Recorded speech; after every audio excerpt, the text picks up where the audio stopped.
Despite the new construction of the soon-to-be library outside the main walls of Port Bray, visible from the towers of the Port Bray Castle, some aspects of the city remained relatively unchanged in the face of the Nether War.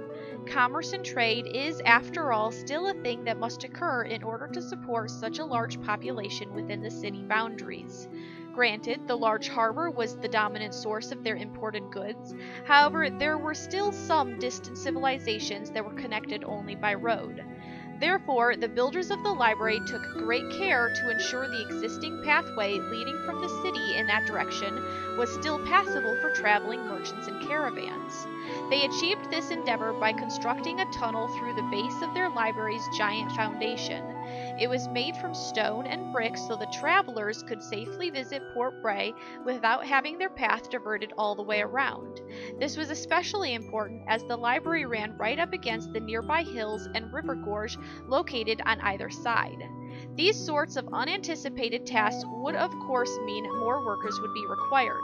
Therefore, they built a training facility deep under the ground where townspeople could learn the basics of construction without distraction before being sent back to the surface to join in the grand developments. In addition to construction, so many amateur archaeologists and librarians showed up that the masters of the craft decided to devote some of their time each day to imparting their knowledge on those reporting to them. These historians in training joined the apprentice craftsmen, and pretty soon Port Bray had an impromptu school of learning, giving true meaning to the name Athenaeum of Knowledge, where masters of any craft could teach others the art of their ways.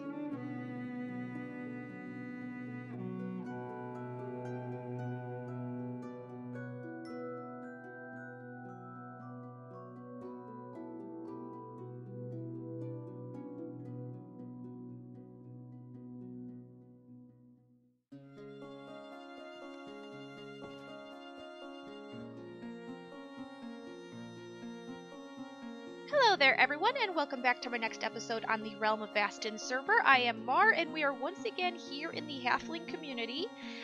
There's just one little thing I want to do here, and then I think it might be a good idea to head back to the library and continue working with the villagers there.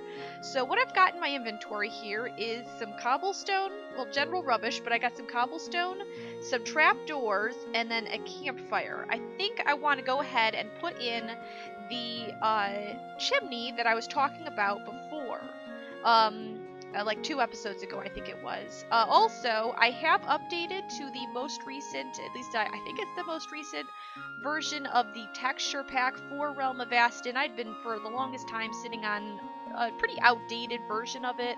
I can't tell, it feels a little laggier than it was before, but hopefully that smooths out here in a little bit. But I want to go in and put down the little chimney. I want it to be pretty well visible from down there.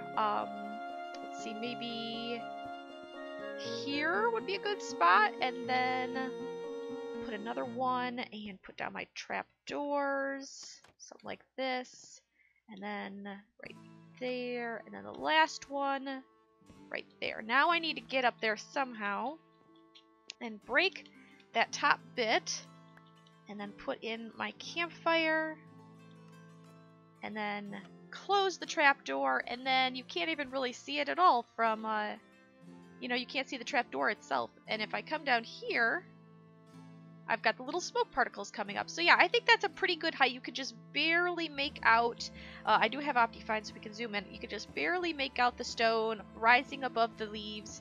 I think that's a pretty good height. Maybe 1 block more, but I don't think you really need it that tall. And then what we could do is potentially put more leafages around there. So let's see. Where do I have my leaves? My leafages. Maybe in here? Here we go. Now what kind was I using? What is this? Birch and oak. Okay, so here's oak, and that's my birch. Yeah, okay. Good. Alright. So let's see. Maybe this, get the cobble out of the way.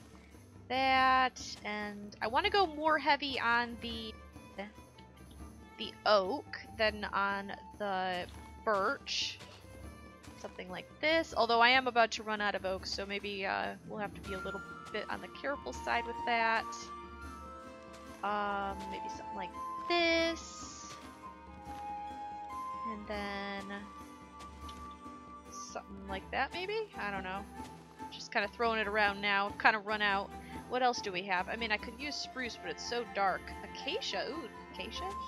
Oh, see, it looks bright on my hands, but then you put it down and it doesn't really. It does look okay, though. The texture isn't that bad. So let's go ahead and fill these gaps and then put some up a little higher, like that maybe. Over here. And something like that.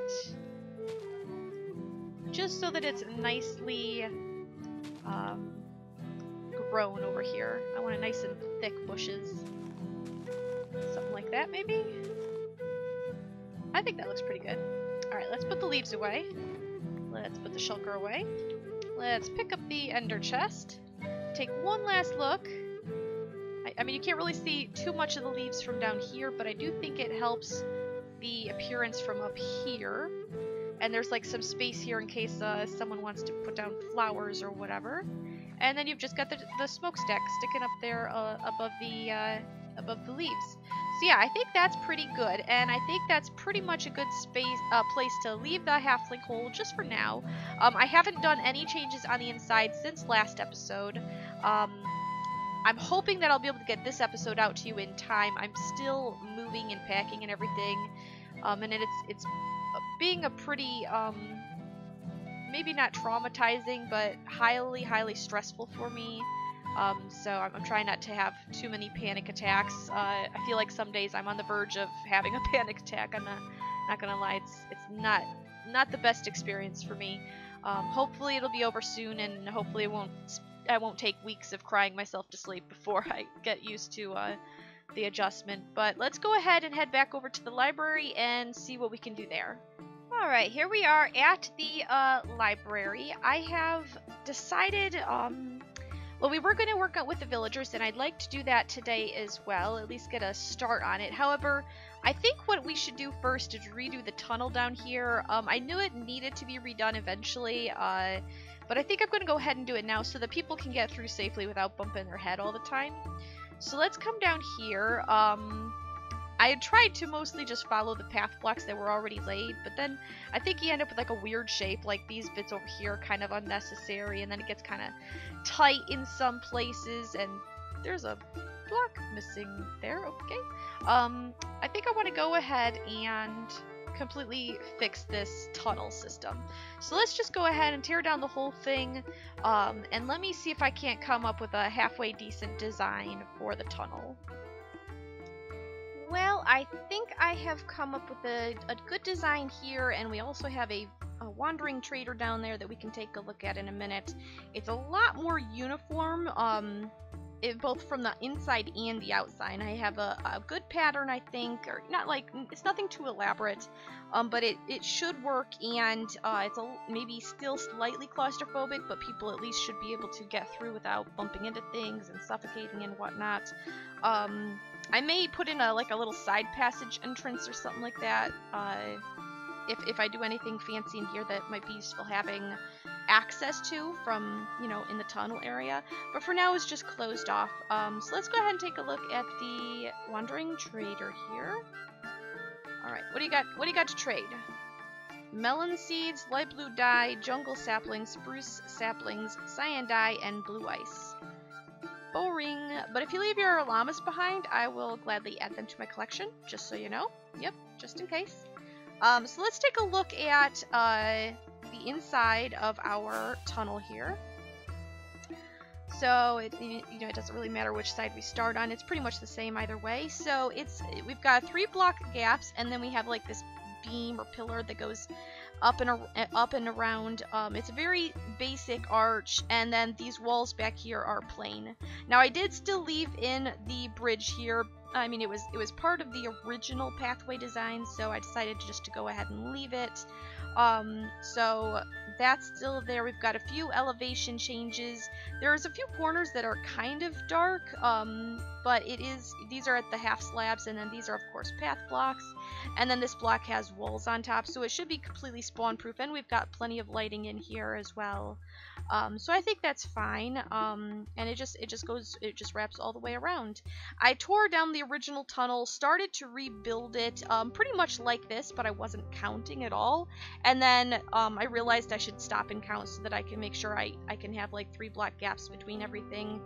It's a little janky here at the entrances on either side, like, you know, it looks a little weird in a few places, but I think it'll be fine.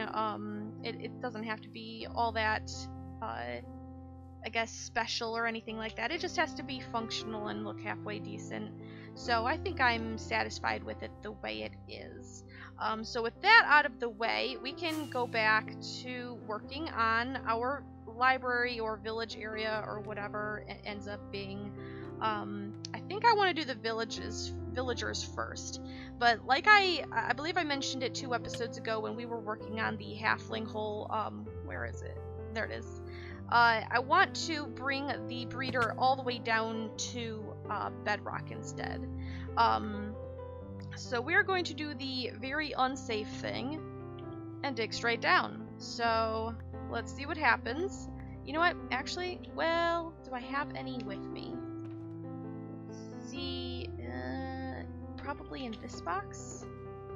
No. I'm looking for scaffolding blocks so that we can get back up and down easily enough. Nope, that's not it either. Medium with my spruce logs. Here we go. That should be more than enough. We just need enough to get back to the surface, so there we go, and down we go. And we'll see if we fall into lava or anything like that. Hopefully not, but you never know. Oops, got some dirt here. We're getting pretty close. Another couple, like another 20 blocks or so, we'll be into diamond territory. Got some iron here. Cave system. This might be interesting to explore and at least light up. But we'll keep going. I don't remember exactly what the highest level of bedrock is. So let's just go down until we reach it and then see if we can't figure it out. Well, that's a bit of luck. Let's see how... I mean, this is bedrock right here. Or, yeah, bedrock, whatever. Let's see how big this vein ends up being. Oop, it keeps going. Looks pretty good sized. Let's break this.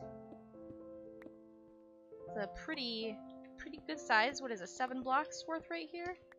Let's just clear this space out here. Is there any more? I mean, it could be like 2 veins smushed together, but it looks like it's just 1 vein with some obsidian or bedrock in the way. Yeah. Okay, so let's see how many. Oof, that's a mess. Let's tidy this up really fast. These shulker boxes are getting progressively less organized the longer this goes on. Let's get out our fortune pick. Let's see how many diamonds we get off of 1, 2, 3, 4, 5, 6. Was it 7? 7. Yes, I believe it's 7 blocks of diamonds. So break all of these, and is that everything? 14 diamonds. That's not too bad. It's basically double what we broke, so I won't say no at all. So let's put those safely away. Put that away. You never know when you're gonna die and you're gonna have to remake your armor. So where'd we come down? Right there? Okay, so this appears to be the highest level right here. So let's go ahead and fill this back in. And if this is going to be centered, then we're gonna have to be able to put dirt at the level that we're basically standing in. So basically at this level. So this is where we're gonna want to start putting the scaffolding. But let's build out our little little container here. So let's see, where's the center? Right here. Let's just mark that. So 1, 2, 3, 4. I don't know what happened to those blocks, but let's just widen this out. I'm gonna need more grass. 1, 2, 3, 4. 1, 2, 3, 4. is my grass blocks. Pick that back up. And then 1, 2, 3, 4. There we go. And now we just need to widen this out so that we can make it the proper 9 by 9 all the way around. I will need to get out, I guess, a bucket of, I'm pretty sure I have a bucket of water on me. If not, I can just go back up and grab some. But we can actually use the waterlogged slab trick so that the scaffolding has something to stand on. Because that'll definitely be a good idea. Although, can villagers climb scaffolding? I honestly don't know. There will be some sort of delivery system as well. I'm not sure how I'm going to work that out. Where they're going to pop out at, none of that stuff. I haven't figured it out yet. But, you know, that'll be down the road sort of thing, I guess. We have to get it functional first. So, almost got this dug out. Tear down this last corner here. Gonna have to keep an eye. I mean, my pig's doing really well, but it's been a while since I went back and repaired. So I'm definitely going to want to keep an eye on it as it gets towards the orange and then the red. I probably won't be doing that much digging though, so oops. We need more grass. Oh, I already got the shulker out. Okay, there we go. Where would I... Actually, let's grab those. And where do we want to stick these? I don't know. Actually, we'll figure out lighting later. For now, we'll just do a torch on all the sides. So, scaffolding. Like that. And I guess I don't even really need that. That grass block can go back. Put that away. I guess I probably... There we go. Although, let's quickly make an infinite water source because I don't want my bucket to be empty. I like to keep 2 buckets in my my shulker here at all times, so that I'm always able to make an infinite water source if I need one. So 2 water buckets, and we have a water source. So now I need a slab. Actually, we'll just use a stone slab. That's fine. And then scaffolding. So, oops, nope, that's not right. We'll just do it like that. Yeah. And I guess we just go until it stops. So we just have to watch our little taskbar down there. I know we were at around 80, and each stack of scaffolding blocks is 64. Yep, there we go. Alright, that's the end of it. Now let's go up there. This is kind of slow, but oh well, that's fine. Come on. How much further? Oh, it's going to be quite a bit. Had to make our way up to almost 80 anyway. I don't remember. I'm pretty sure there's still some layers of like dirt or stone or something between us and the other set of scaffolding. I'm going to want to dig that out. We're almost there. Here we go. Okay, so let's... Oh. I had a feeling that would happen. It's fine, it's fine. We'll just put it back in. A little bit more. A little bit more. A little bit more. One more, I think. Let's go up and make sure it goes all the way to the top. And then I think that part of this will be complete. Yep, alright, good. I think I had a torch there too. Alright, now I have to... Okay, you're still there. I have to somehow get a couple villagers down there. That may be... I might just do a water drop. Like, build a second one wide shaft down there and then just drop them into water. That might be the easiest way. And then, whoops, I just slipped off myself. And then, of course, I have to actually build the thing. And I would prefer not to do that on screen because, well, I did test it, like I said previously, but my testing wasn't necessarily the most successful all the way. So I don't like building redstone-y-ish things on camera. Oops, let's get those before they despawn. So let me work on this a little bit, and then I'll bring you back in a while. Alrighty, everybody, welcome back. Here we are, way down close to bedrock. I realized I had to raise it up several blocks in order to make space for the underground part so that, you know, we could have water flowing to carry the villagers away and all that. So having it right up against bedrock was not going to work. I do have the farm in place. It should be functional. Then I guess I realized a little too late. I remembered that we have a data pack type thing that disables mob creeping so that creepers can't damage our builds and whatnot. The downside is that it has the unintended side effect of making villagers unable to pick up anything that's put on the ground or even break crops for that matter. Which kind of makes a breeder non-functioning. I could still trade with them and make them happy that way, but I mean, I'd have to sit around trading with them all day, you know, and that's kind of a boring way to do that. Of course, we can trade with them later on when we're ready for it, just to make sure that they will, like, that they detect their beds correctly and that they're willing to breed and all that.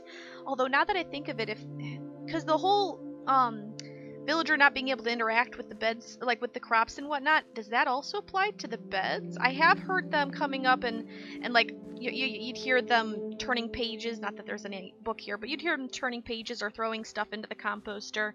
So I know that they are, quote unquote, interacting with their workstations, but I don't know about the beds. I don't even, yeah, it's not even nighttime yet, so I guess I don't really know whether that's going to work or not. I know that they do need to be able to claim a bed in order for babies to start spawning. There has to be an available bed for the baby to spawn to. Oh, okay, yep, they can use the beds. Great. So that's one guy's claiming a bed. Let's see where these guys go. Looks like they're all choosing this side. Great. That makes me perfectly happy that they chose all these sides. I mean, I did place these ones first, but I didn't know how quickly they would grab a bed. So I think the breeder itself, it should be functional. I matched it exactly to what I had in my testing zone. Now down here, I guess I could pick that up. Down here, this is my bed, just so that I could sleep away the night. I still need to do the delivery system. Right now it dead ends. So I'm going to have them come down here and then just go up like a water elevator type of a deal. Or something. I discovered by chance, actually, that they can climb scaffolding. I don't know if babies can climb scaffolding. I may want to go play around with that in my testing world, but that may be a good alternative to water elevators, though I don't know if they can go down. But I was building, and I turned around, and they'd gone all the way up, because I had scaffolding still placed in the middle of the farm. So maybe I'll just do that. I mean, it'll be slower than the water elevator, but still works, I guess.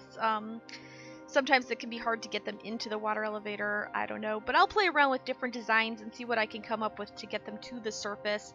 Once I have a hopefully functional villager delivery system, I will probably trade with the guys just to make sure that they will still breed the way it is currently set up. Because if I breed with them and they have a baby, then I should be good. From then on out, they can, you know, once we get the correct data pack in place that prevents mob creeping but still lets them pick things up. Once that is in place, then they should become self-sufficient because they can harvest the carrots and share with each other. Because I have one farmer and 3 librarians. Now, while I'm still here, because we're going to wrap up the episode here in a minute because we're almost out of time, but while I'm here, I wanted to share what the trades were. So this guy is trading Infinity for 10. That guy, come on, I'm a little laggy right now, is trading Fire Protection 2, and wait a second, these guys changed their trades. How is that even possible? That's annoying. Okay, well, never mind then. I I had one guy who had Feather Falling 4 for really cheap, and I think it was Knockback 2 for really cheap, and apparently they decided to change their trades on me. I don't understand, but oh well, I guess I don't really care. It's not like anybody's coming down here to trade with them anyway. I was just playing around with the method to do it. I know that Mojang changed it so that, like, you can reset their table, but it takes them an actual minute for them to change their profession. I didn't notice it taking like a minute. It was pretty instantaneous, so I was like, oh, maybe that was wrong, but now that they've changed their profession, maybe that actually was right, and their quote-unquote permanent profession doesn't kick in for a little bit. I don't know, but I guess I'll figure that out at a later date. I'm going to go ahead and wrap up here. Kind of close quarters here. I hope you've enjoyed this episode, and I hope you, as always, keep on coming back for more. We'll probably keep on working here at the library for a little while. It's still kind of up in the air with my move and whatnot, so we'll just see how it goes. But I hope to see you next time. So until next time, I hope you have a fantastic time, and I will see you later. Bye!